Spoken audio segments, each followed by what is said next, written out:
Hi friends, మీకు ఈ video నచ్చితే లైక్ చేయండి, సబ్స్క్రైబ్ చేయండి. వైజయంతి కాళ్ళు చేతులు నడిపోయి పారాలసిస్ అటాక్ అవ్వటంతో దాత్రి కేదార్ దగ్గరుండి ఆవిడ్ని కంటికి రెప్పలా చూసుకుంటూ సేవలు చేస్తూ ఉంటారు.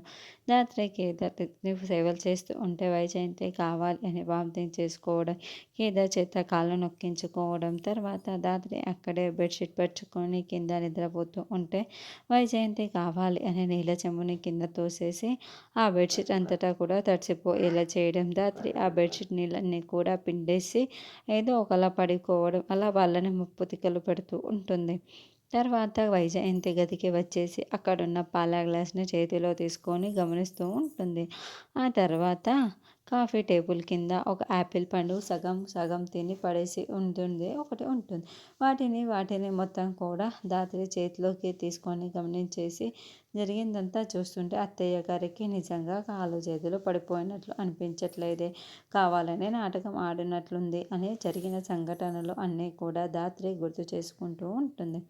ఎలాగైనా సరే ఈవిడ నాటకం ఆడుతుందా లేదా అన్నది నేను బయట పెడతాను కదా అని దాత్రి అనుకుంటూ వైజయంతి మాత్రమే గదిలో ఉన్నప్పుడు ఆవిడ్ని కుర్చీలో కూర్చోబెట్టి డ్రెస్సింగ్ టేబుల్ దగ్గర ఉన్న కబోర్డ్లన్నీ కూడా ఓపెన్ చేసి చూస్తూ ఉంటుంది.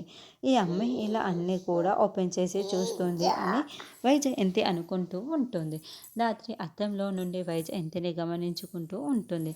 ఈ నగలన్నీ కూడా మామయ్య గారు నాకే ఇస్తారు, ఈ నగలన్నీ కూడా ఎంతైనా నాకే సొంతం అని రాత్రి కావాలని వైజయంతికి వినిపించేలా అంటూ ఉంటే ఈ అమ్మిని కొట్టేయాలి అని వైజయంతి నోరుతో వెక్కిరిస్తూ చేతిని తీసి తల కొట్టుకుంటూ ఉంటుంది. రాత్రి ఇదంతా అద్దంలో నుంచి గమనించేసి, అమ్మ అత్తయ్య మీరు బాగానే ఉన్నా కూడా ఇలా నాటకం ఆడుతున్నారా, నా దగ్గర దొరికిపోయారు, చెప్తా మీ పని అని దాత్రి అనుకుంటుంది.